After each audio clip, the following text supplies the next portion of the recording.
いただかなくて大丈夫です。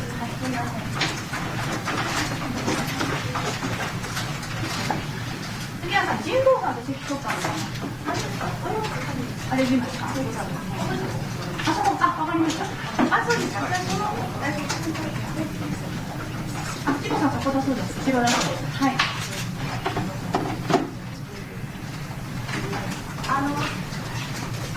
ロッキーさんから言ってください。あ、わかりました。はい。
gentlemen, please welcome Kireke speaker.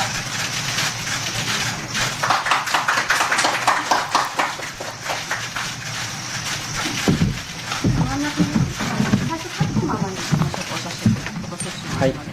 ゃあカメラマンの方、写真撮る方、ちょっと前の方に進みになってください。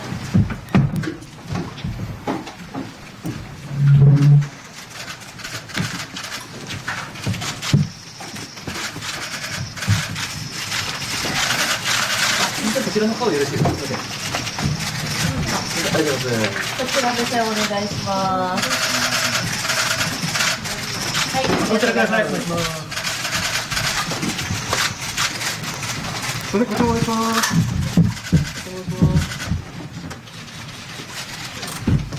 少し真ん中お願いします。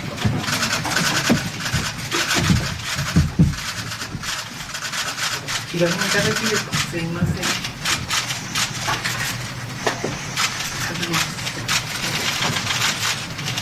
またこちらもこっちですか。すみません。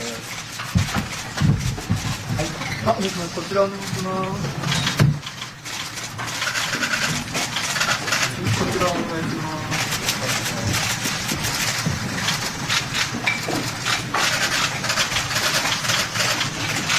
後ろのテレビの方いかがですか。目線入れていただいていらっしゃったら教えてください。皆さん大丈夫ですかね。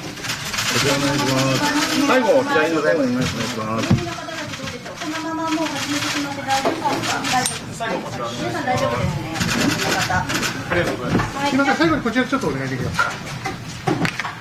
お願いします。はい、じゃあこの辺で下がってください。はい、下がってください。チームの方たちそれ以上前でないような形になってください。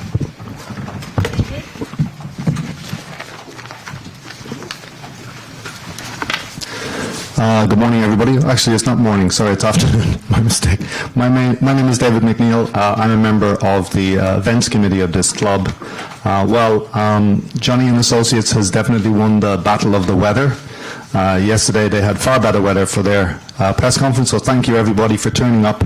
in such large numbers. Most of you, I'm sure, in the room will have seen yesterday's press conference where Julie Fujishima, the president of Johnny and Associates, resigned after a downbreak of revelations about predatory sexual abuse by the talent agency's founder and her uncle, Johnny Kitagawa. A special investigative panel in August concluded that Kitagawa-san had started molesting boys at the agency as early as the 1960s, possibly the 50s, and said the company's family management was a key reason why the abuse was allowed to continue for so long. Now, if one person can take credit for starting this whole investigation and where we are now, it's the man sitting here at the table beside me, Kawan Okamoto. In April, he challenged the silence on claims of abuse when he told this club, the FCCJ, that he had been the target of repeated and unwanted sexual attention by Kitagawa from 2012 until he left 4 years later. Like so many others, Okamoto-san said that his initiation began in Kitagawa's penthouse apartment and was seen as the unspoken price that boys at the agency paid for stardom. After months of tumultuous developments, Okamoto-san has agreed to return to the FCCJ today and give his assessment of where we are now. Has the investigation essentially put a lid on this whole scandal, the lid, of course, that Okamoto-san lifted way back in the spring. So please, he's going to read a statement. Please give him the best of your attention. As I always do at these press conferences, can I just appeal for respect for the subject, which is a very serious subject. Our translator or interpreter today, sorry, is Mary Joyce. よろしくお願いします。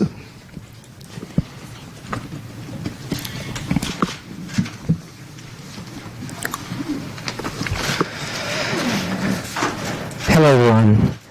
Thank you all for being here. This is Kawan Okamoto.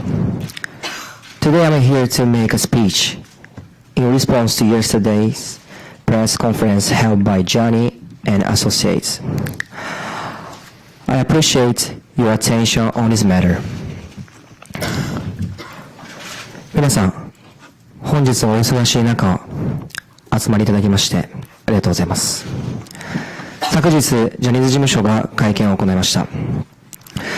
ジャニーズ事務所の性加害問題については、僕がここで行った会見によって、世の中の注目を招いたこともあり、事務所の会見後、なるべく早いタイミングで、僕の気持ちをお話しし、僕自身も次のステップに進みたいと思っておりました。そこで、今日このような場を設けさせていただきました。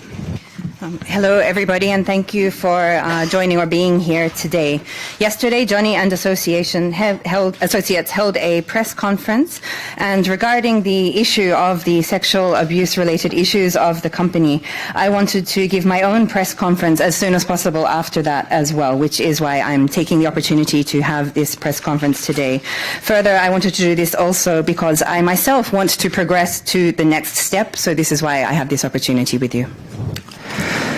振り返れば4月12日にまさにこの場所で僕が過去に体験したことを率直にお話ししました。その時点では正直言えばここまで社会に衝撃を与える大きな出来事になるということは想像できませんでした。そもそもあの時の僕にはそういう問題にまで発展させようという意識はありませんでした。Looking back at the time on April 12, when I held the press conference at this very same place as today, and spoke frankly about what I had experienced in the past. To be honest, at that time, I had no idea that this would develop or expand into such a major event which would have such an impact on the broader society. Nor did I have any deliberate intention to develop it into such an issue at that time in the first place. 内容としてはセンシティブな話ですから、顔を出してそれを打ち明けることでその後何が起きるかについて予想していないわけではありませんでしたが、ただあの時の僕は恨みを晴らすとか同情されたいとかそんな気持ちがあったのではなく、自分に嘘をついて生きていくのはもう嫌だと、あの状況に置かれていた自分が体験したことについてありのままをストレートにお話しすることで自分が変われる気がしていました。The content was, of course, sensitive. Therefore, it is not that I had completely not imagined what would happen if I did come out, also showing my face.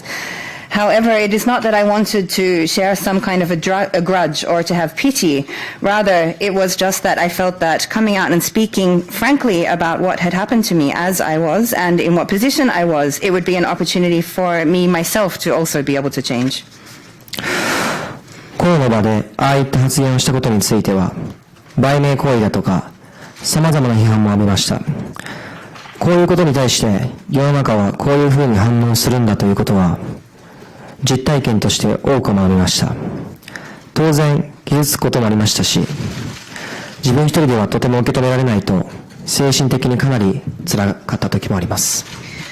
I received a lot of criticism for making such a statement in a public forum, including, for example, people saying that it was just a publicity stunt to promote myself. I learned a lot from this experience which I went through about how the world reacts to such things. There were naturally times when I was hurt and times when I felt that I could not take all of this on my own, and times where it was also psychologically extremely difficult. かといって後悔しているかといえばそれはありません。あの時の僕は告発が正しかったかそうではなかったか僕自身に決めることはできません。その結果どんなことが起きるのかについて想像力が足りなかったことを無責任という方もいらっしゃるかもしれませんが、僕自身は真実だけを話す覚悟でいました。おそらくこれからも僕はあの会見を開いた人、性加害の被害者ということがずっとつきまとうだろうということも認識しています。That said, as to whether I regret having done so or not, the answer is no. It is perhaps not up to me to decide whether it was right for me to have spoken out or not. But I personally felt then, and I still do, that it was right for me to speak out in public. As a result, some people say that perhaps I lacked sufficient imagination to see what might happen as a result of this, and people may call me irresponsible for this. However, I just felt certain that I should be up there or I could speak the truth. And I understand that from now, I'm prepared for the fact that throughout my life, I will probably remain as the person who held that conference, as someone who was a victim of sexual abuse. それでも自分や大切な人たちに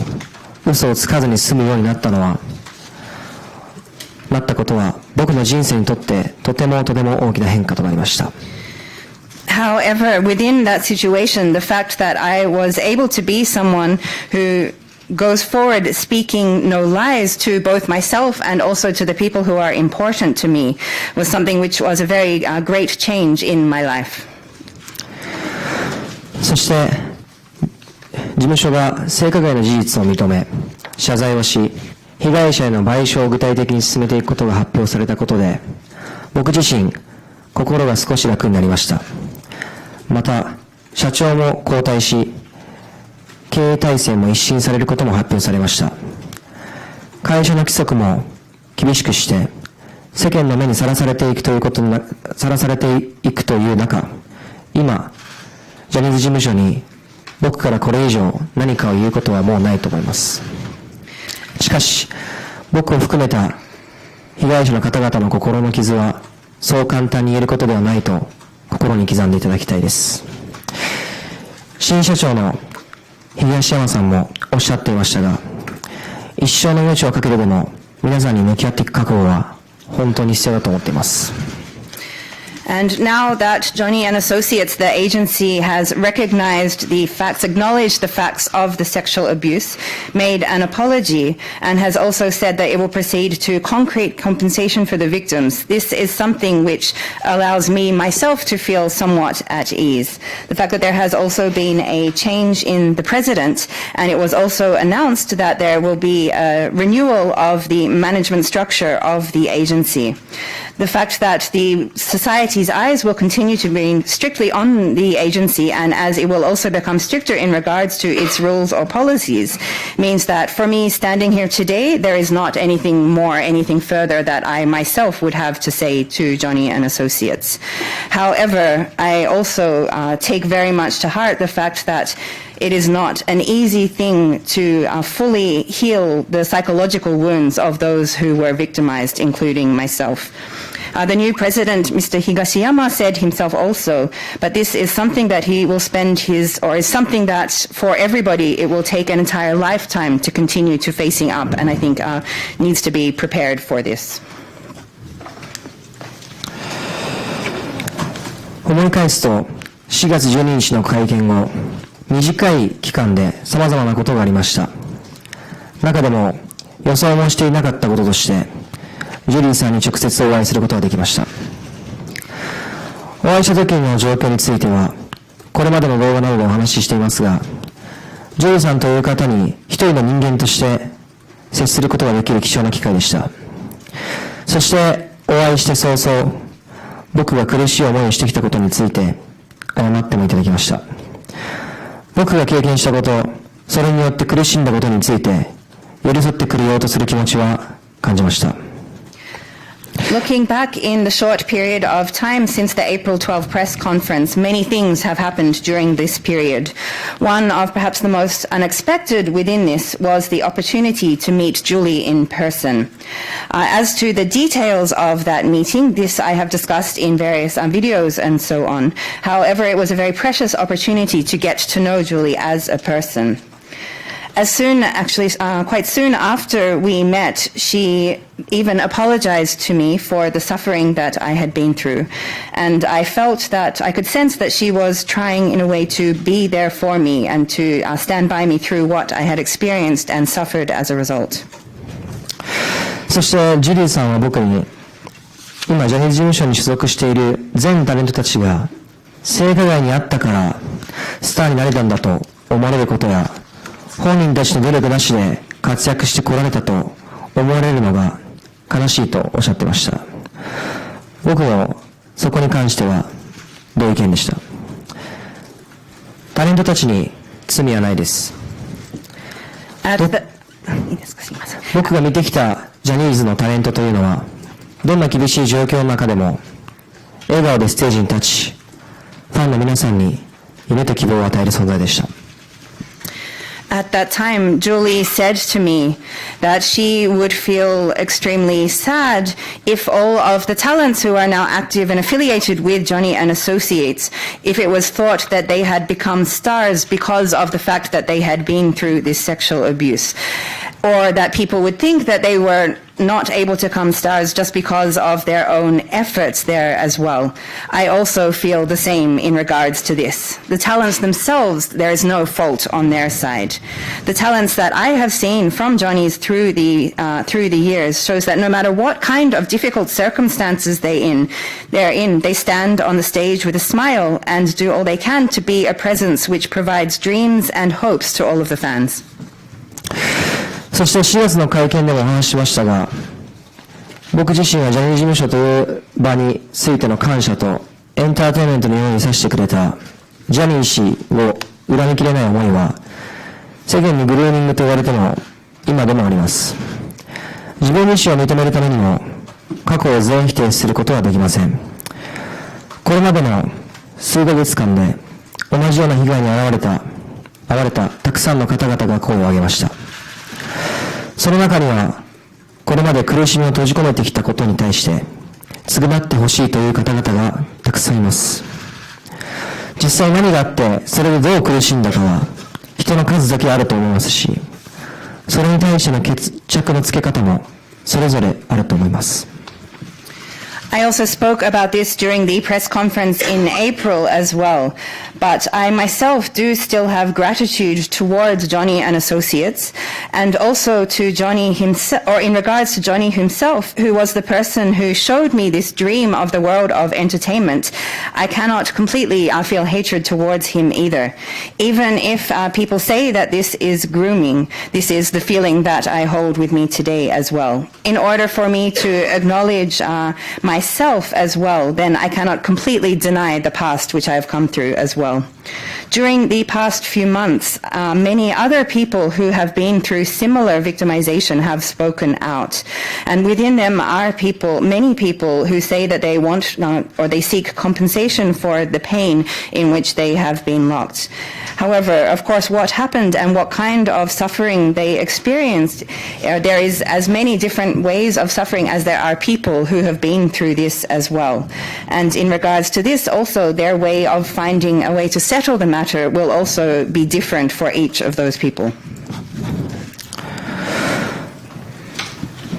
僕は日系ブラジル人の両親のもと、日本で生まれ育ちました。愛している音楽と出会い、関わる中で自分の家族やルーツを守りたいと思うようになりました。これから先、僕はもう前に進みます。今回こういう行動を取ったという過去は消えることはありませんので、その責任からは逃げずにいたいと思いますが、できるだけ未来を向きたいです。Born to Nikkei Brazilian parents, and here and raised in Japan. I have lived together with the music that I love and the different encounters that I have experienced as well. And within this, I have become wanting to protect both my family and my roots as well. From now, I will continue to move forward. Of course, the fact that I have taken these actions is not something that, and that I have this past is not something that will disappear. And I do not want to run away from this responsibility as well. However, I want to, as much as possible, look toward the future. このような経験をして、その全てをさらけ出した僕が、だからこそ見てくれている人々に勇気を与えていけると信じています。人は誰でも失敗します。もう立ち上がれないと思うようなこと、もう生きたくないと思うようなことはいっぱいあります。僕は受け入れる方の許すではなくて、施しの許すでそれらを乗り越えていけると信じています。日本、そしてブラジルを代表できるようなアーティストになって必ず帰ってきます。最後になりますが、僕がずっと抱えてきた心の苦しみに耳を傾けてくださった皆様、本当に心からありがとうございました。Obrigado. The fact that, or as someone who has indeed spoke up and shared everything about the experience that I went through, I believe is something which has also been able to give courage to other people who have been watching this as well. Everybody, of course, anybody makes mistakes. There are also times when you may think it is not possible to stand up and keep going, or where you may not even want to continue living. However, when I think about forgiveness, I do not want to have a kind of forgiveness which is just accepting. Rather, I want to overcome this situation by looking at a kind of forgiving through pardoning, including those who are giving arms against this as well. I am committed, I'm certain to become an artist who can truly represent both Japan and Brazil, and I will be back. And finally, I would like to express my very deep and sincere thanks to everybody who has paid heed and listened to the different suffering that I have continued to experience. Muito obrigado. Thank you so much. Thank you very much. Okay, well, it is a press conference, so I'll open it up for questions. If you would like to ask a question, can you raise your hand, please? When you come to the microphone, can you identify yourself? And can I urge no speeches, just questions, please? Onegaishimasu. This gentleman. ではご質問の際は英語でも日本語でも大丈夫ですが、お名前と所属の方お願いします。アークタイムズの尾形と申します。Toshi Ogata with Arc Times. First, I'm going to ask in English, then I'm going to translate it into Japanese by myself. So I have two quick questions. Mr. Okamoto, you mentioned that you don't have any other things to add toward Johnny and Associate. But there has been a lot of criticism toward their press conference yesterday. They apologized, but they don't have any concrete plans, and they just said that their president will be changed. So what's your assessment on their press conference itself? I just wanted to ask about that. And quickly, secondly, I just wanted to know your studies of relation with Johnny and Associates. Are you already settled with them, or in process of settled them, or you have any agreement with them to cooperate together or anything? Soアークタイムズの大型ですが、2つ質問なんですけれども、1つは、これ以上ジャニーズについて言いたいことはないということはおっしゃってて、それはよくわかるんですが、一方で昨日の記者会見ですね、社長は交代しましたけれども、具体的な話が全然なくて、非常に批判もたくさん来てます。それについてはどういうふうに、会見自体をどう見たのか。もう一つは、ジャニーズとの間でジュリー社長と会ったという話は、カウアンさんもジュリーさんも言ってますけれども、何かもう和解に至っているのか、和解に至るプロセスにもあるのか、もしくは何か今後協力していくという何らかの合意みたいなものがあるのか、それをお聞かせください。まず昨日の会見を見て、先ほどもスピーチで言ったんですけど、まず認めた、性加害を認めたということと、被害者へ補償や賠償を行っていくということが僕にとってすごい、大きな、ものとして捉えてて、それ以外の社長の交代だったりとか、事務所に対して、こうした方がいいとか法律的にとか正直その辺の、ことは、まだよくわからないですが、ただそこの重要なところがクリアになったので、僕自身としては言うことはないのかなと。これで全部 OK かって言われたらそういうわけではないんですけど、ただ今後僕自身に終わっていきたいなと思いますし、もちろん保証の内容だったりとか、今後話し合っていくことがあると思うんですけど、先ほどの質問にもお答えすると、まだもちろんあちらから、昨日発表されて僕も知ったんですけど、あちらからまだ何かコンタクトがあったわけではなくて、一回ジュリーさんと会った日のみなので、まだ何もお話はしていないですが、そういうことになります。はい。First of all, as I mentioned in my speech as well, in regards to the press conference that was given yesterday, the fact that first of all, Johnny and Associates acknowledged the sexual abuse, and they also stated their intention to provide compensation for the victims. These 2 points are, for me, things that I see as being very significant. There are also the other points, such as the changing of the presidency of the agency, other different recommendations and legal aspects, which were also in relation to the agency as well. Frankly, for me, these are not things which I am so certain about or have such an understanding of. But personally, as the points which are important to me were made clear in this press conference, I feel that I do not myself have anything further to add. Of course, that does not mean that everything is just okay. I want to continue to, of course, protect myself. As for the content of the compensation, this is something which I believe there will need to be a discussion from now about as well. I personally also only learned about this while I was watching the press conference yesterday. It is not that there has been any contact directly from Johnny and Associates. And also, I met Julie on that one occasion. However, there has not been any further, discussion or points as to that. So that raises the second point. あと付け加えるとやっぱりかなり長くなると思います。この性加害のこと自体が事務所の払拭をすることや、本人たちもおっしゃってましたが、会社をもっといい方向に生まれ直すっていうのは、僕はスピーチでも言いましたが、そう簡単なことではないと思いますし、東山さんが言っていた一生をかけてやっていく覚悟があると言っていましたが、それは本当に必要だと思いますし、一人一人、たくさんの方々いるので、一人一人に話をちゃんと聞いてあげて、一人一人に対して向き合って報酬だったり、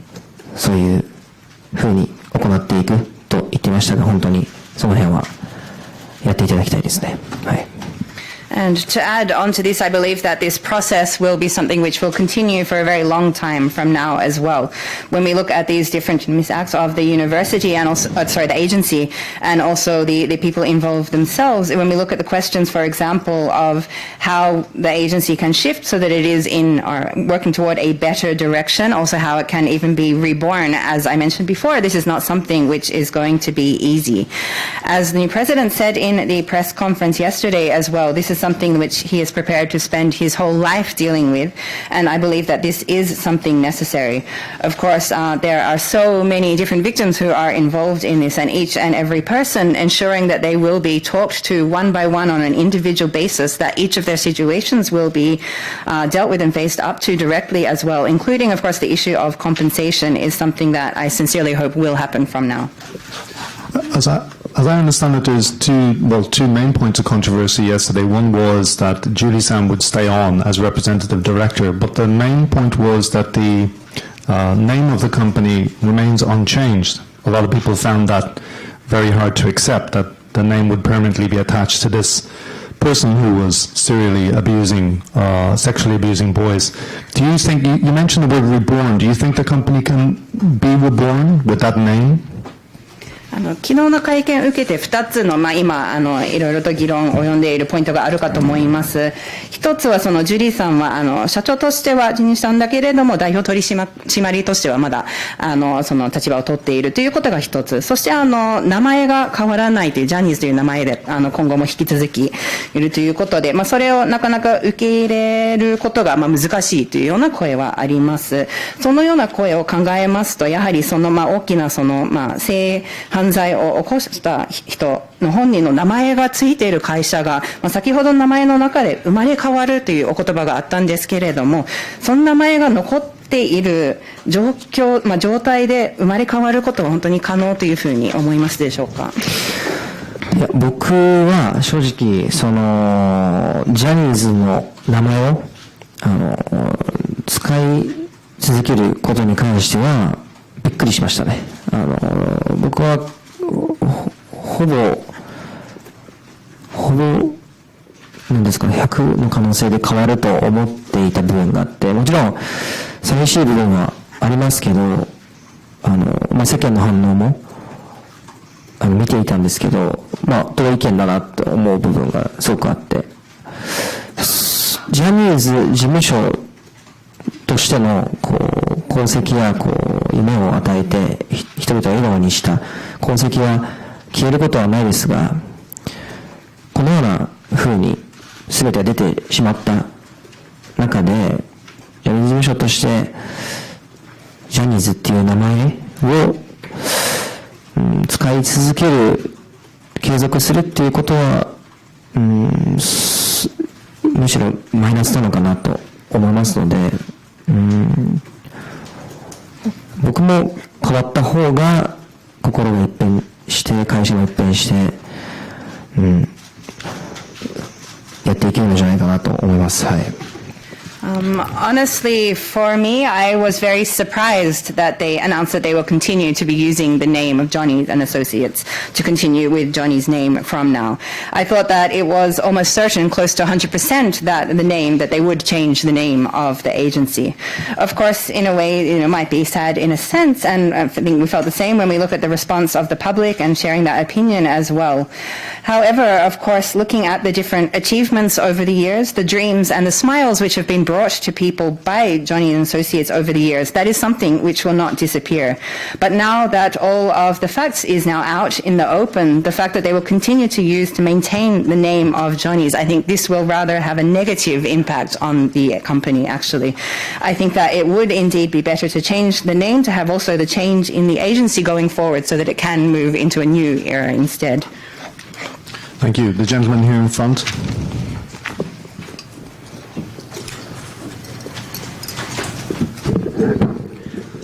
Nishimura freelance. Let me ask in Japanese. 日本語でお伺いします。はい、カウアンさんのファンに対する考えをお聞きしたいんですが、性加害問題、これ、ビジネスの問題と考えられると思うんですけれども、その当事者はジャニーズ事務所であり、所属のタレントであり、またスポンサー企業であり、我々メディアでもあり、そしてそのビジネスを支えるのはファンではないかと思うんですね。どこかのドームでコンサートがあれば全国からファンがそこに行って、楽しみにしてみると。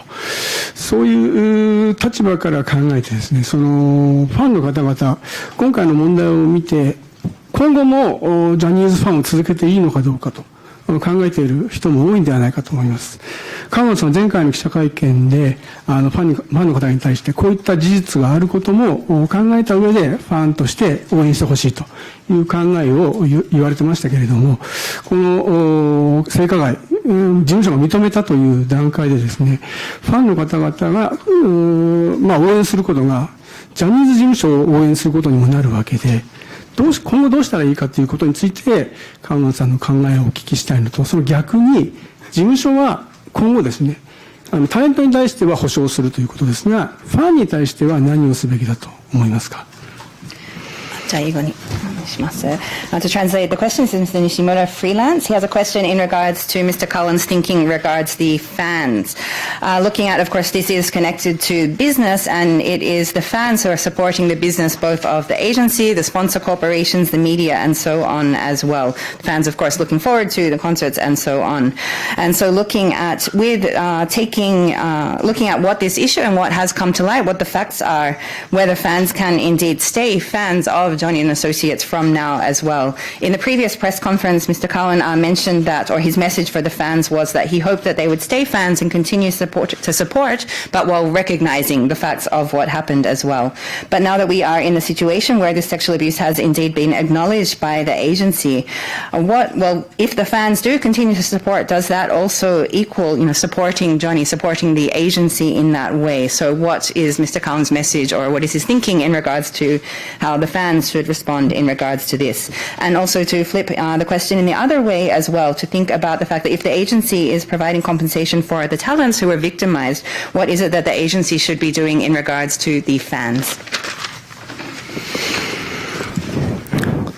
最初の質問なんですけど、前回僕が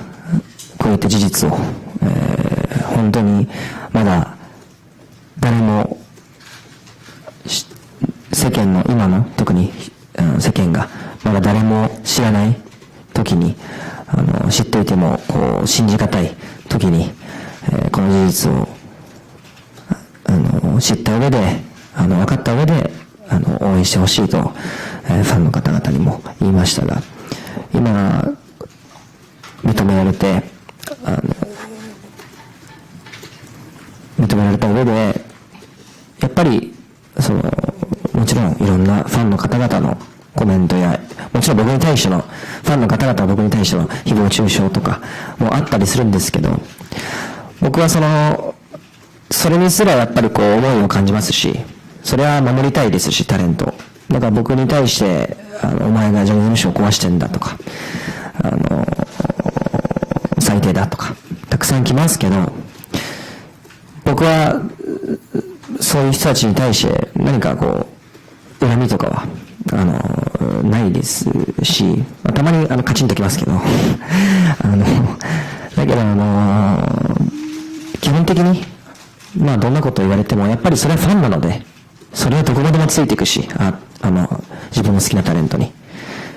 それ素敵なことだと思いますし、で、これ以上も、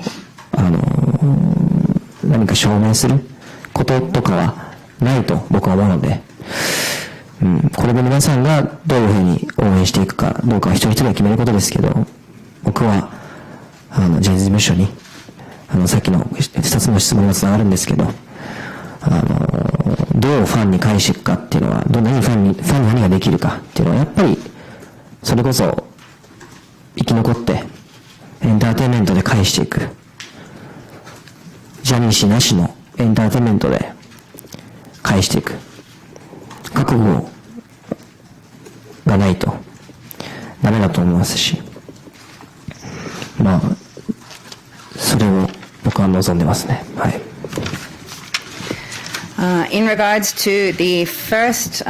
question as well, when I previously spoke here, when I gave the press conference at that time, it was when this situation, the facts of this were not known at all, had not been spoken about, and when many people in the public opinion and so on had the response that it was quite difficult to believe many things when I did stand at that time. However, I did, as mentioned, ask the fans then to recognize, acknowledge what had happened, to continue their support as well. And while, of course, now that this situation has indeed been acknowledged, of course, there have been many different responses from fans, many different comments from fans, including some which are support, but some which are of a defamatory nature as well. This is perhaps natural in a way when they want to protect, their favorite talents, when they want to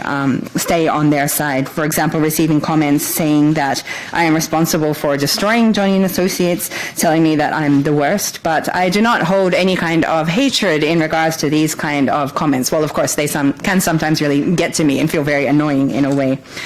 However, in regards to this, of course, it's up to the fans themselves. They are the fans, and they are the ones to decide how it is that they want to continue to support their favorite talents and so on as well. This is not something for which there is anything more for me to prove and so on. This is something for each of the fans themselves to think about how they will continue to support themselves and the agency. In regards to the second question as to what Johnny & Associates can do for the fans as well, I think what they should be doing there is, first of all, looking at how to survive and then return in a different way to provide this entertainment without Johnny himself. They need to be prepared and able to do so, and I hope that that will be the case. Thank you. There's a lady here in the front. I saw your hand first, and then it's Terry at the back, and then it's lady here in the second row. お願いします。前の方。はい。BSTBS 報道1930の赤岩と申します。日本語でお願いいたします。お願いします。カウアンさんは4月の会見の時にメディアが報じていれば自分は事務所に入ることはないということをおっしゃいました。メディアにももちろん、すごく大きな問題が今回あったと思っています。で、そのメディアが報じる一つのきっかけになったのであろう、週刊文春との裁判がありました。で、この時、メディアと同時に事務所の方の対応もすごく問われたんではないかと思うんですね。その時、裁判の結果を事務所の中でどう受け止め、誰とどこまで情報共有がどのようになされたのかというところが、特別チームの報告書でも、昨日の会見でも、広報、メディアの担当であった白波瀬氏が会見には出ないなど、そこの検証が足りていないのではないかというふうに思っています。で、もちろん、昨日の会見で被害者の方への補償ということはもちろん具体策はないものの打ち出されましたが、会社が生まれ変わるためには、やはり過去の検証というものも必要だと思うんですね。で、そこの、検証をカウアンさんからご覧になって、まだ事務所が生まれ変わるために、そこは十分かどうか、まだまだ、文春のこの裁判の時の受け止めに関わらず、どういうふうに足りないのかどうかとか、どういうふうにお感じになっているかお聞かせください。During the April press conference, you mentioned that if the media had already been reporting about the situation, then you likely would not have joined Johnny & Associates, the agency. So we need to recognize there is, of course, these issues or the problems with the media as well. However, when we look at, for example, when there was an opportunity for this to become more talked about, this was at the time of the lawsuit with Bunshun. When we look at, of course, there is the question of the media, but also the question of how the agency responded at that time as well in regards to what kind of information was disclosed, how this was conveyed, and so on as well. When we look at the results of the special committee, the third-party committee, which was set up, or also what was mentioned during the press conference yesterday, for example,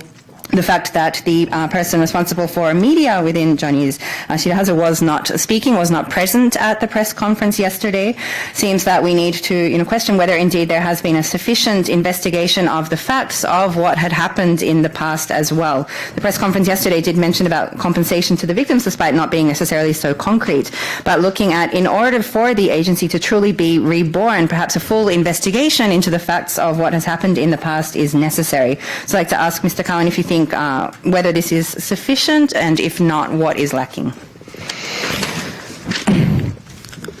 少し難しい質問ですけど、だけど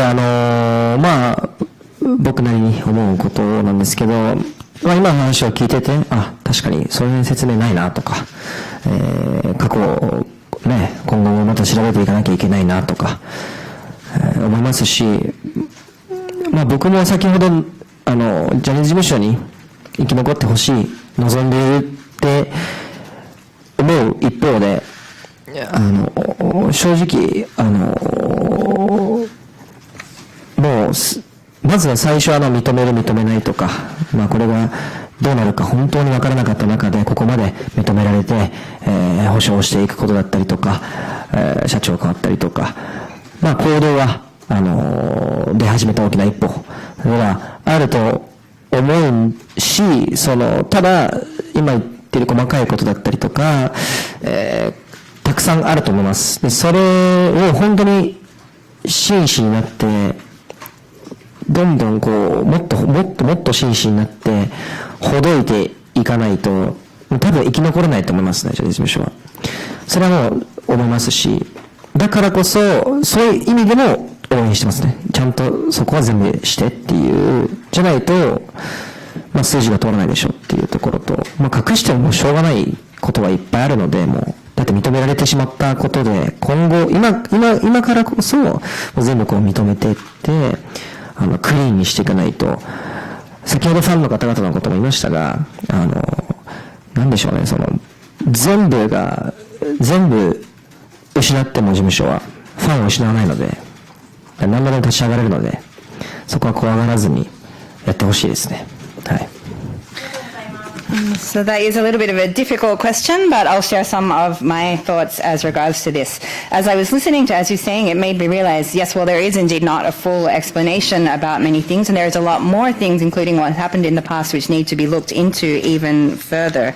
While I do want Johnny & Associates to survive, at the same time, honestly, when I look at it was before so uncertain whether they would even, as the first step, acknowledge what happened or not. So the fact that they have come as far as acknowledging what happened, saying that they will provide some kind of compensation and announcing the change in the presidency of the company as well, I believe that these are the first steps towards action. So these are very important that these have been made. However, there are many different detailed points, as were mentioned now, which still remain. And so I hope that they will even more sincerely face up to these and look at how to step forward and untangle all of these different issues which are still remaining. If they're not able to do this as well, I don't think that Johnny & Associates will indeed survive. And of course, this is why indeed I support them in going forward and taking this. If they do not take these kind of steps, then I don't think that this is something which will be accepted.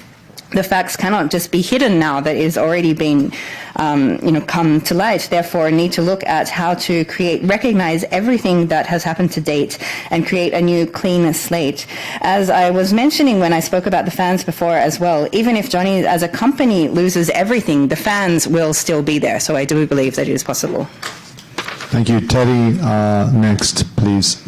There's a lot of hands up, so can I ask, please, that you only ask one question and that you keep your questions short? 私たちはジャニーズみたいに余裕がないから4時間の記者会見やるわけないです。間違いない。うまいね。Terry Jimbo, the video news, and I also co-chair the committee that organized this press conference today. ビデオニュースの神保と言います。ここの今日の会見を、主催している、委員会の委員長をやっています。川野さんどうもありがとうございます。どうしても聞きたいのは、BBC がドキュメンタリーを放送しても、基本的に日本のメディアはまだ沈黙を続けてたんですね。無視したんです。しかし、カウアンさんがここに来て、顔出しして記者会見をやったら、ようやく、報道が始まった。最初は、動きが悪いところもありましたけど、始まった。そして今ここに来てですね、もう、記者会見も行われて、あのように中継もされ、メディアはどこも報じているわけです。この問題を。カウアンさんから見て、ある種言い出しっぺの、唇を切ったカウアンさんから見て、そのメディアの変化というのは、どういうふうに見てますか？つまり、ようやく、十分に反省して報じているのか、もう報じざるを得なくなって、もうしょうがなしに報じているけど、ご都合主義的なものなので、そのうちまた、どうせやめるだろうっていうようなレベルのものだと見ているのかが一つ、それがどうしてもこれだけ聞かせてください。その告発によって、カウアンさんの、人生というものがどう変わったのか、それはエンターテイナーとしてでも、個人としてでもそうなんですが、どのような変化が生じ、また昨日の会見、ジャニーズの会見によって、一段落だというふうにおっしゃっているけど、それは同じ質問でカウアンさんにとって、これから進んでいく上でどのような意味を持ち、どのような変化をもたらすものになるのか、すいませんが、その2点お願いします。Two questions. First of all, looking at the situation in Japan, where even when the BBC documentary was released, the Japanese media remained silent and largely ignored the issue. However, it was only by you, Kawan, coming here, showing your face and holding a press conference that they finally started to report about this, albeit with somewhat slow moves in regards to this. Now we see the situation where you have another press conference, there is great attention, and all of the media is reporting about this. As the first person to come and speak out publicly about this, how do you observe this change in the media during this time? And also looking at, do you think that this will continue? Do you think that this is really a change and that the media is looking honestly or regretting in regards to how it has been in the past? Or do you think that they are reporting just because they cannot avoid it, that they have to, and they will eventually become quiet on this issue again? And the second question, looking at, through your speaking out about this, would like to ask how this has changed your life since then, whether on the level as an entertainer or on a personal level as well. And the same question in regards to yesterday's press conference. You said that this is, in some sense, putting a full stop on one period in regards to this. But what kind of either significance or change do you find from the press conference yesterday? はい。すごいシビアな質問をしていただいてありがとうございます。メディアに関してですね、ここに立つまでは、ほとんど、日本のメディアとは関わることはなかったですし、ここに立ってからね、外国特派員委員会協会で、やってから、今おっしゃったようにメディアがどんどん取り上げるようになって、いろんな人が、いろんな方々と出会いました。今日も、何時間も僕の話を聞いていただいた、個別に話を聞いていただいた記者さんが、何人もいらっしゃってます。僕は本当に、一つのメディアっていうくくりもそうですけど、一人一人の、人間っていうのがいて、もちろん、明らかに、いやいややってるなっていう人もいますし、僕のことを本当に親身に聞いていただいている、方々もたくさんいます。で、メディア全体に関してもそうですけど、仕方なく最初はやったじゃないですか。それはもう、みんな知ってることです。なので、もうでもそれは認められる前であったので、仕方ないところもあると思いますし、そう簡単なことではないと思いますが、こう認められた以上、メディアも一新して反省して、変わっていってほしいなっていう思いはあります。そして世間は多分ほっとかないので、ちゃんとやっていただきたいなと思います。So thank you for a very severe question. First of all, in regards to the media, of course, until I stood here and gave the press conference, I did not really have any engagement or any sort of direct experience with the Japanese media. But since then, since speaking at the FCCJ, of course, as you said, the media has been reporting about this a great amount, and there has been a lot of attention, a lot of media questions, and so on, and looking at how they are. For example, even today, there were reporters who really, I was on the phone with, they listened to me for hours even at a time as well. Within the media, of course, I don't want to speak of them as just one group, which is all the same. Each and every individual is different within the media. There are some, of course, who clearly are quite reluctant to be working about this. There are others who are very sincerely listening to me and hearing me really when I'm talking as well. I think when the media was first talking about this, it was partly because they couldn't avoid it. Of course, this is something which you all know. However, that was before Johnny's had recognized, had acknowledged what had happened. Now that this has actually been acknowledged as well, I hope that this will be a chance or a time that the media itself will change, will really look at regretting as to what has happened until now and have this change for the better. And I think that public opinion will also follow along with that. そして2つ目の、質問に関してなんですけど、僕の人生何が変わったかっていう質問なんですけど、さっきのメディアの1個目の質問にもつながるんですけど、さっきいろんな人がいると、人生でいろんな人がいると僕は言ったんですけど、記者の方々もいろんな人がいますし、僕の周りにも出会ってきた人たちにもいろんな人がいます。で、僕はそこは人生で何を大事にしているかだと思うんですよね。で、それが明らかに出るんですよね、人と関わってると。で、今回のことで本当によりそれがはっきりしたというか、やっぱり物質的な表面的な、記録だったりとか、その名声だったり、お金だったり、そういうものだけ、それをメインとして追ってる人たちっていうのはやっぱり僕の言ってることは多分理解できないですね。だけど僕のさっきの記者さんの人々だったりとかも僕の話を聞いて明らかに情熱を持って愛を持って本当に自分の家族がその身になった時に本当に辛いんだと、本当に守りたいんだと、自分もこういう日本を変えたいんだと、思う人々がたくさんいたので、僕はそういう方々を大事にしていきたいし、それは仕事で関わる人でもプライベートで関わる人も大事にしていきたいっていう、てかそういう人たちとしか関わりたくないぐらいまでもう僕は思った出来事だったし、でそういう人たちはいるので生きる希望になりますし、あと、やっぱりこの場を借りてやっぱ僕のこのことで一番じゃあ誰が辛いかって言ったら僕のお母さんですよね。お母さんがどんな思いでこの僕のこの出来事を聞いて日々生きているかとか、そういう気持ちも普段思うことだっていっぱいあるし、僕はいいんだけどまだやっぱお母さんにやっぱなかなか言えなかったこといっぱいあるし、そういうすいません、そういう思いを二度とさせたくないなっていう。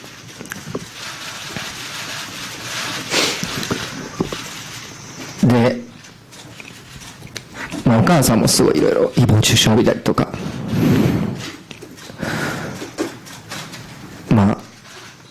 お前の息子は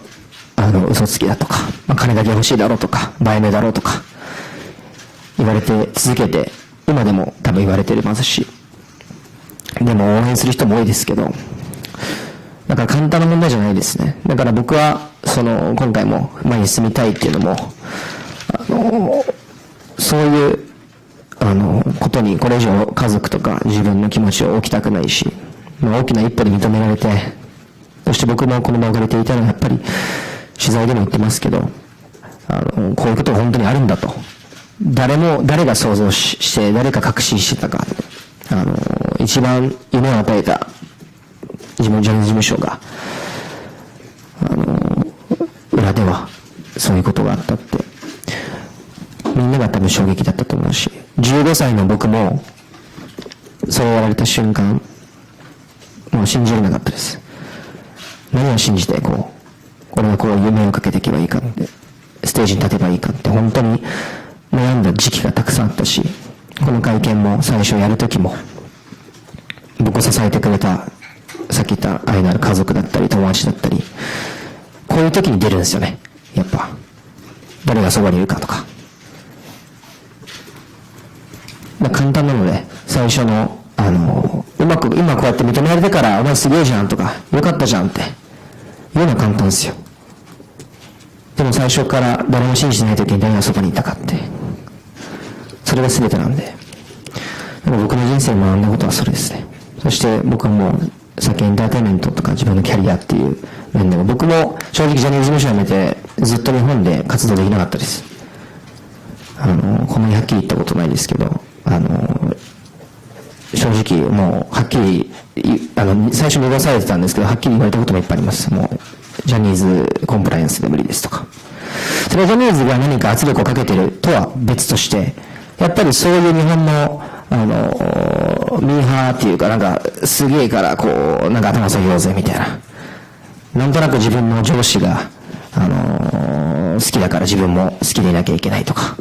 そういうのはもう通用しないんで、もうやっぱり。But the same thing with journalists as well. Some people, depending on what they hold of value, the way that they listen to me with sincerity and with love, thinking about if someone in their own family was to go through the same thing, to suffer in the same way, how they would want to protect them as well, and they want change in that regards. There are so many people who do indeed listen as journalists to them. These are the kinds of people who both in my work and also in my personal life want to continue to value. Not only value, but actually these are really the only people that I want to keep having anything to do with as well. And these kinds of people are out there. They are around us, and so I hope to live in that way as well. But when I think about this entire situation, the person who is indeed suffering the most is my mother. When she had to hear what happened to me, she has to live through every day since then as well. There are, of course, many different things, many thoughts, many things that she is having to experience even now in an ongoing way as well. It might be all right for me personally, but there are many things which I feel I cannot even say to her, to my mother, even at this time as well.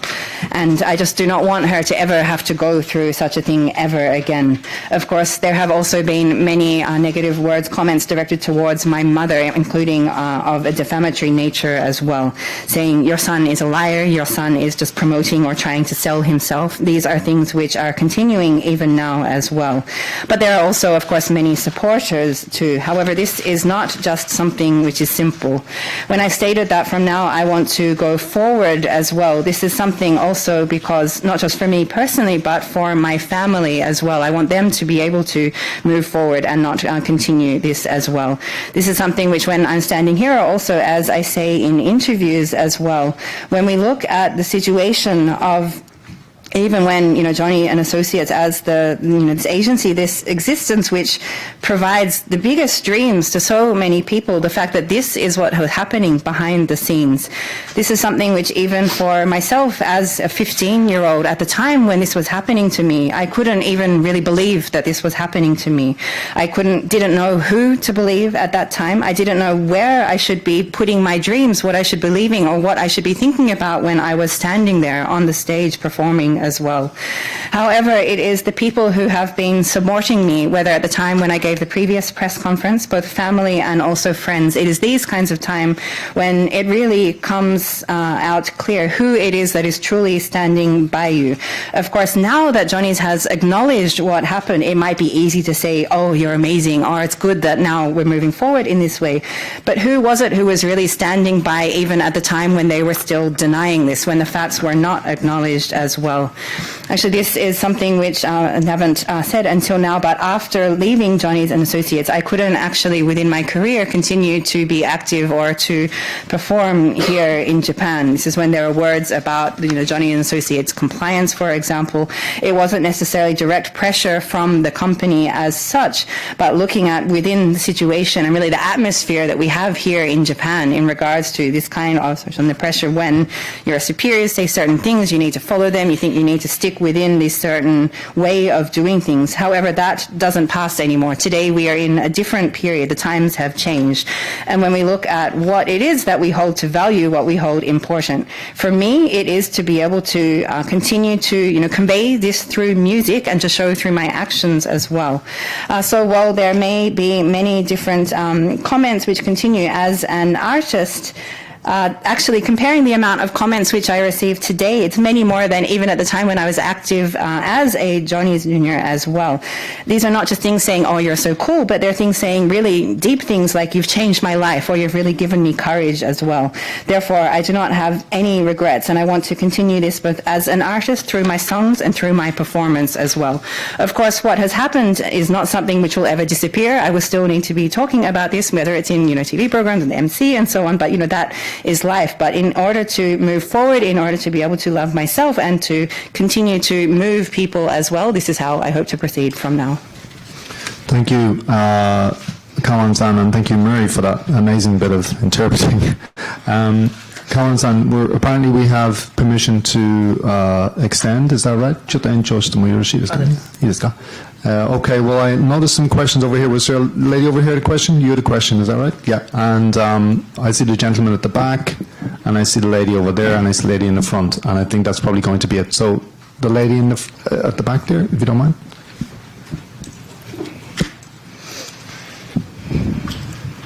時事通信の岡田です。日本語で質問させていただきます。はい。東山紀之さんが次期社長になることについて古い時代のジャニーズの先輩、尊敬できる先輩だからちょっとその性加害を受けた事務所で尊敬できる先輩がトップに立ってしまうということで少し複雑だという意見とかが出ていると思うんですけれども、それについてカウアンさんがどうお考えなのかということが一つと、あとはジュリー藤島さんが、株式をいまだに 100% 保有していて、関連会社の10社でも取締役をこれからも務めるということで、このままではいかに透明性をこれから持っていこうと言っているとはいえ、体制が変わらないのではないかという批判の意見もあると思うんですけれども、それについてのご意見も伺えればと思います。My name is Okada of Gigi. I have two questions. First of all, the new president appointed yesterday, Mr. Higashiyama, is of course someone from the old period of Johnny's and Associates, someone who can respect maybe as a senpai, but at the same time perhaps there are rather complicated feelings or opinions, as he is of course someone who represents this period of the agency as well. So your personal opinion on that. And the second, while Julie Fujishima is no longer president, she continues to hold 100% of the shares of the company and plays executive role in other related in subsidiary as well. So while the company is maybe talking about transparency, there are criticisms as to whether there is real change in its management structures. So your thoughts on this? まあ、新社長、難しい質問ですね。でもどう思うか。いや、誰も社長をやりたい人いないですよね、多分、今。なので、誰もやれない中で、勇気を持って、東山さんが出られたのかなと思いますので、彼もタレントですし、タレントに罪はないと思っているので、そこは、リスペクトを持って応援したいですし、ただ一方で、じゃあ経営者として本当に、能力があるのかどうかとか、その辺は問われてきますし、彼も自分自身で言っていましたが、本当に右も左もまだわからないけど、もうやっていきながらもうやっていくしかないと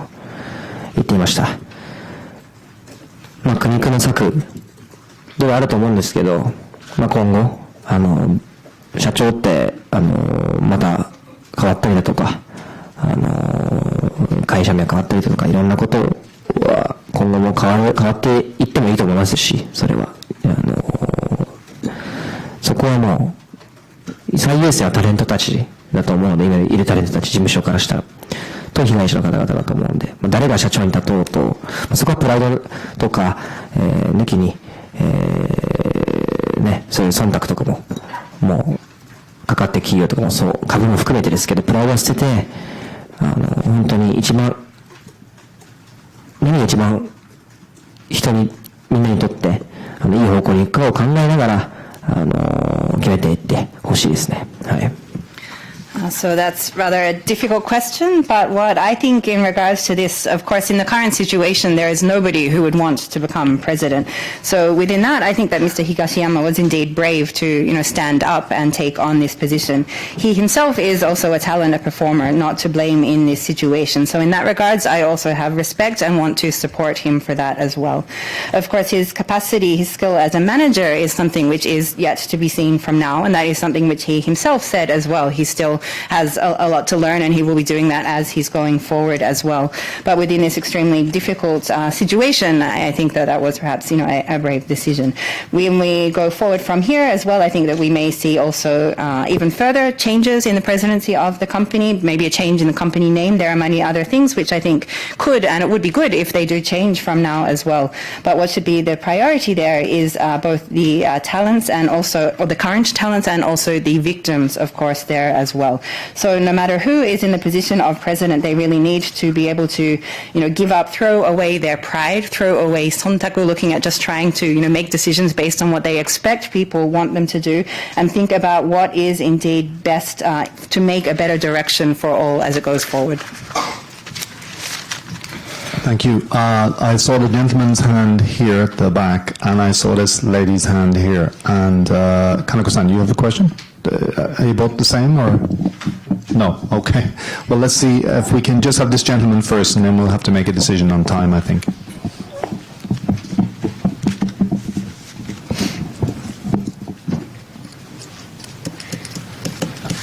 日刊スポーツ村上です。よろしくお願いします。お願いします。今の質問にちょっとつながるような話なんですけども、川原さん、今日の会見の中で、冒頭でやっぱりグルーミングと言われてもジャニーさんへの思いっていうのはね、変わらないっていうような、あとエンターテインメントを教えていただいてって話をされたと思うんですけども、一方で東山新社長は昨日の会見の中で、鬼畜の所業であるというふうに発言されたりですね、あとやっぱりもう愛はないから、北川氏と呼んでるみたいな発言もされました。一方、井ノ原さんも会見の中で何をしてくれたんだって怒りもにじませました。でもいずれそのジャニーさんのいたときに育った方が今トップになる。果たしてそれでジャニーズ事務所は変われると、川原さんお考えでしょうか。あと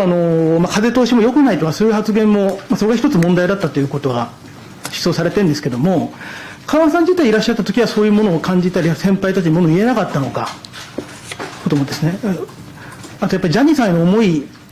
変わらない。でも二人はやっぱりちょっと怒りを示せ、その辺の温度差みたいなものをすごく今日の会見で感じ、そのあたりのお気持ちもお聞かせください。よろしくお願いします。My name is Murakami of Nikkan Sports. It's a bit linked to the previous question, but in the press conference you mentioned that even if what happened is called grooming, your feelings or respect in regards to towards Johnny himself is not something which changed. When we look at the statements which were made in the Johnny's press conference yesterday, both by the new president and also by Mr. Inohara as well, we look at questioning in regards to whether people who were from that period when Johnny was at the top of the company, can it really change as it's going forward? There are also comments in regards to it not being a very open atmosphere within the agency and able to speak out, and I'd like to ask if during your time at Johnny's as well, if you felt that it was not able to speak out to your senpai and so on during that time, so your feelings in regards to this.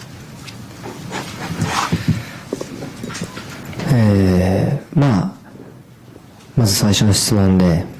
感謝があるだとか、そのグルーミングとは思われたくないとか、そういう発言を僕はしたんですけど、で東山さんだったりとか井ノ原さんのはもう逆のことをおっしゃっていたということなんですけど、僕もスピーチで言わせていただいたんですけど、感謝は感謝としてもちろんあります。それはやっていただいたことだったりとか、自分ができた経験だったり、それはジャニー氏という人間も関わっていた彼が作り上げたものの中で、僕が人生にとってすごい大事なものもたくさん得られたので、たくさんの人との出会いもありました。それは本当に僕にとって大きなことで、それは消えないことですし、そして僕が、ただそれはじゃあだからといってじゃあもし彼がここ生きていて、じゃあ会うことなんてあったら、それはじゃあ仲良くしようぜとはならないですよね。だから僕は許すっていうのは受け入れる方ではなくて、施すの方、施すと書いて許すと言ったんですけど、それは自分が憎しみを持ったり恨みを持ってジャニー氏に対して何かをしたい、もし生きていたとしても多分しないと思うんですよね。僕はそれは僕の人生にとっては無意味なことなので、それでも真実を知ったりだとか、本当にこういうことは繰り返されない、僕は他の被害者の方々含めて、そういう経験がせめて無駄とならないように子供たちに示したりだとか、社会に示すことによって示すことが意味があると思うので、彼に何か復讐をしたり、彼に何かをやらないためにも僕は感謝をしっかり持って、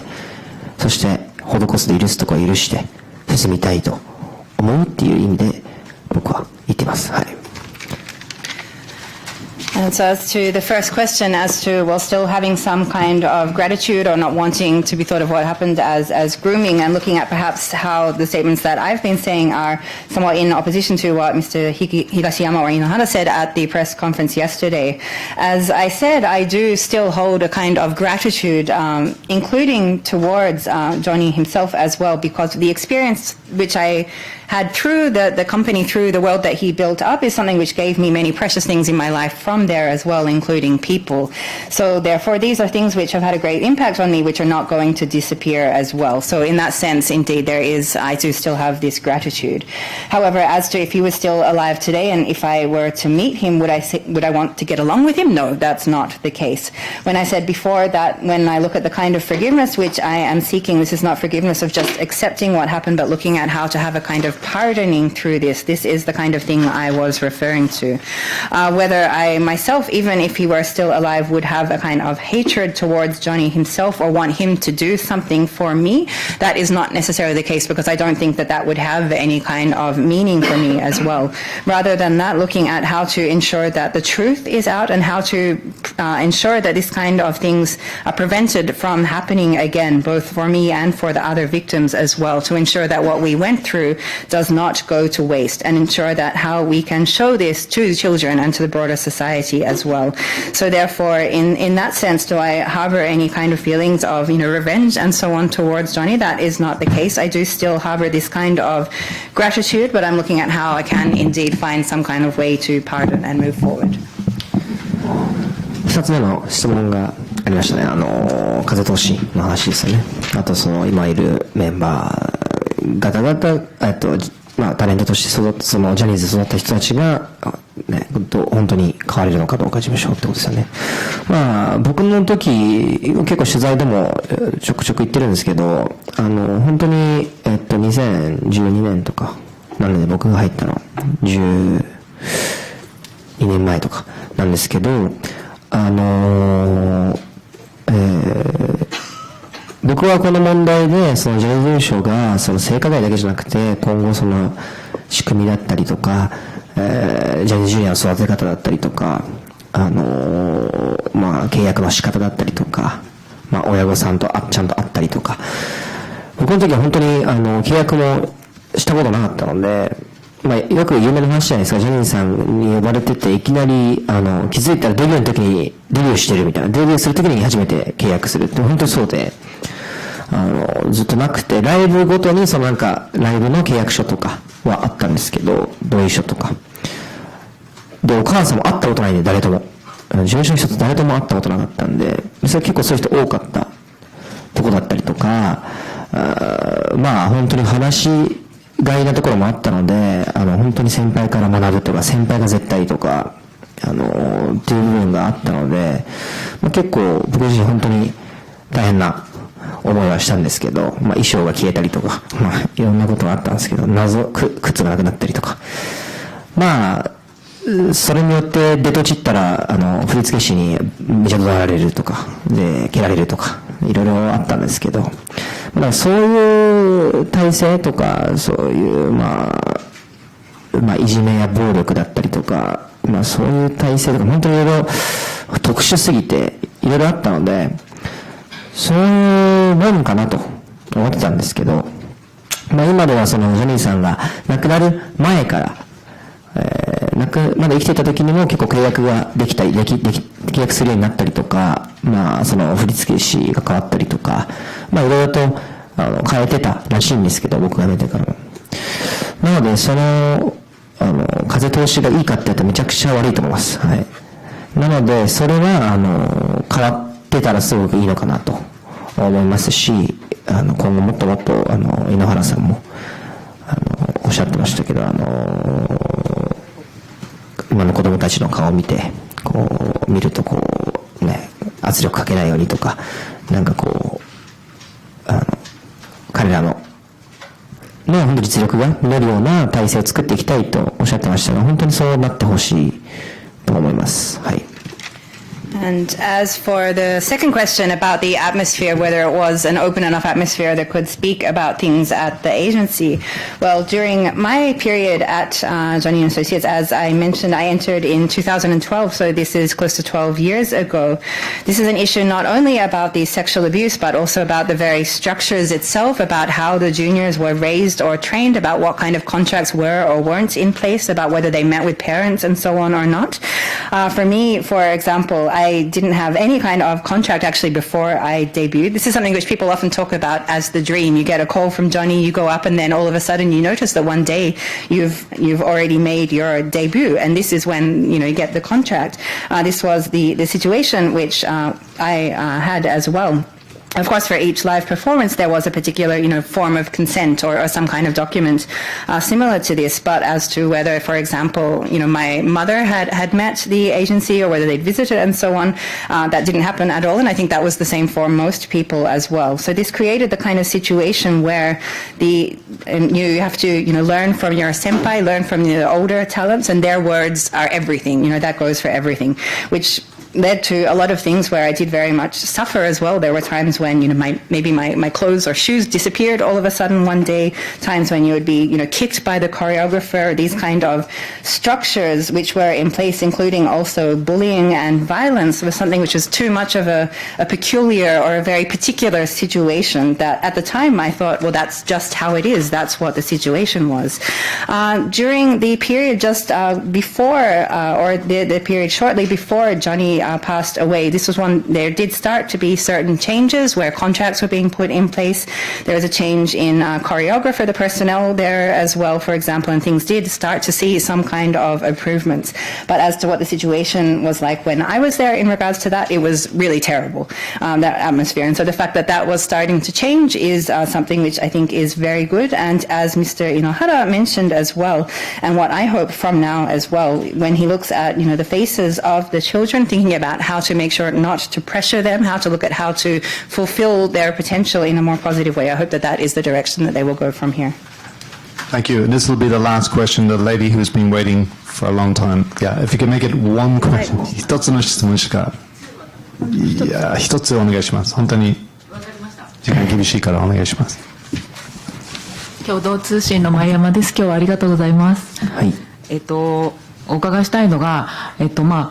カウアンさんが告発されてジャニーズ事務所の扉が開いたっていうのは一つあると思うんですけれど、それと同時に社会の中で男性の性被害っていうものがあるということも同時に、知られる機会になったと思うんですけれど、とはいえまだ言い出しにくいっていう状況っていうのは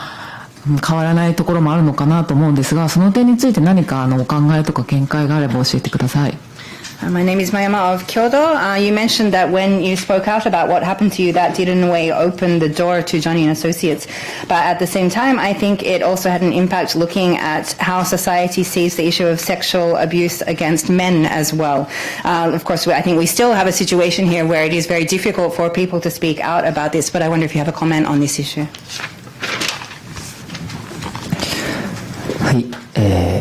今質問いただいた性被害が明らかとなって男性でもそういうことがあると。で僕は以前にも国会でヒアリングだったりとかに参加したりしてるんですけど、僕はその部分も今国会閉じちゃったんですけど、法改正のチャンスは一回閉じちゃってまた開くと思うんですけど、その時に児童虐待防止法の改正がまだ進んでるんですけど、チャレンジ、橋田さんをはじめチャレンジしていくと思うんですけど、僕も、そこは行けたら行きたいなと思う部分があるんですけど、僕はそこヒアリングでも言ったんですけど、本当にそういうことがいっぱいあって、で、テレビとかで見てても、予想はしてたんですけど、僕がそういう経験があったから。だけど、こういうことを僕が発表してから、ものすごい量の DM 来るんですよ。でそれはさっき言った、誹謗中傷もあれば、応援もあれば、その中にしかも自分の性被害を打ち明ける人がたくさんいて、じゃあ先生にやられたとか、親にやられたとか、友達にやられたとか、子供同士でそういうことがあったとか、もう本当にいろんなことがあって、ずっとトラウマだったりとかっていう人が、本当にとてつもない長文で送られてくるんですけど、そういう人たちに勇気もらえたとかっていうのは本当に嬉しいことですし、今の話で法改正。だからそのためにもそういう僕ヒアリングで法改正に関しては、やりたいとね、思うんですけど、中には弁護士とか、国会の政治家の方々と、ヒアリングで話していても、やっぱり今の法律で十分じゃないかっていう声の方が多くて、で、それは確かに話してて、納得する部分もあるんですけど、で、あちらからできればじゃあ、法以外でも、それはやっていった方がいいんじゃないかと。それは何かないかと話をしているときに、ダイヤルがあるじゃないかと、相談窓口っていう。いや、それは、僕見たんですけど、なかなか子供が相談しづらいような内容だったりとか、もうゴリゴリ感じて市役所みたいな、ダイヤルなんですけど、誰が電話するのそこにみたいな、ところで、電話した後誰が何をしてくれるのって、保証何がされるの？じゃあ僕が15歳の時にそこに電話したら誰が守ってくれるのっていう話なんですけど、そういうのが、あるので、まずは、ダイヤルももっと子供が電話しやすいようなとかもう漫画帳でもいいんですけど変えたりとか、あとは僕がすごい言ったのが薬物ダメ絶対っていうのがあって、で薬物ダメ絶対っていうのが小学校の時に僕ら習ったんですけど、友達から飴玉もらって、これ可愛い絵だけどピンクの飴玉で先輩が目の前で食べてもこれは薬物だったりするんだよ。で、これは後遺症、こんなのがあって、で、実は違法でこんだけ、捕まるし、後遺症もこれぐらい残るよって、で、断り方もこうだよとか、っ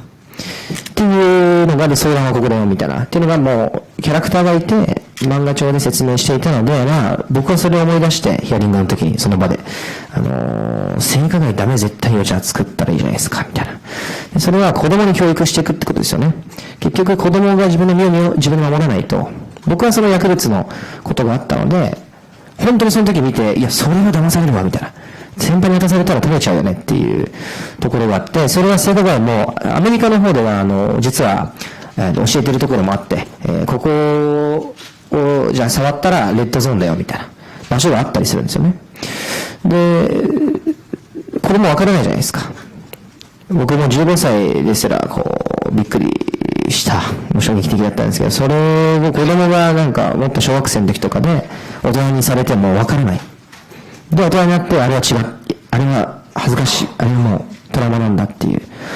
ことがあるので、自分の身を自分で守れるように、そういう性加害の、ダメ絶対とか、教育に取り入れていく行動だったり、それを法改正もできれば確かに今の法律十分かもしれないけど、やっぱり国レベルで、それ許さないよと。こんだけ社会問題になってるんで、国レベルでのアクションで、それが皆さんが見るので、ちゃんと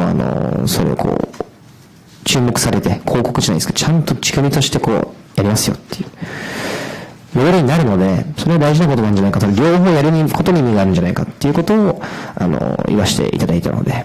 僕はそういうふうに、行動してます。はい。And in regards to your question, I think about when I spoke at the Diet hearing about the issue of the legislation and so on against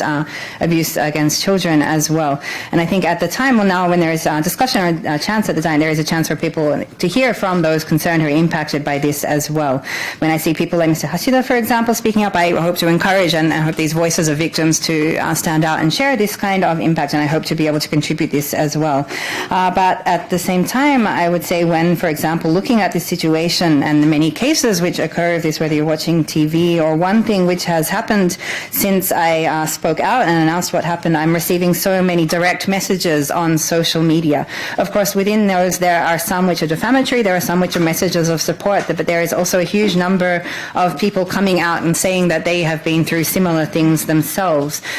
saying what they have experienced, the abuse at the hands of whether it is a teacher, a parent, siblings, or even other children, how traumatizing it is for them even now receiving these really huge, very long messages in direct mail as well. So I'm very glad, of course, for their courage, which gives to me as well. And in regards to that, as I said in the hearing, legal reform or looking at how to have some kind of improvements on the current legislation in regards to this is important. But within the discussion with whether it's lawyers or politicians and so on in regards to this, I also wonder about if there are methods other than just through legislation as well. There are, of course, telephone counseling services called dial services, which have, hotlines for children to be able to call up. And I looked at what is available for them, but I think they're very difficult maybe for children to access. They might be all written in kanji and Chinese characters. They might look like some very official documents from the city hall, something which is maybe not easy for a child to pick up the phone and call. But then there's also questions about if they do make that call, who is it that they talk to and what happens after that? What are they going to do for them?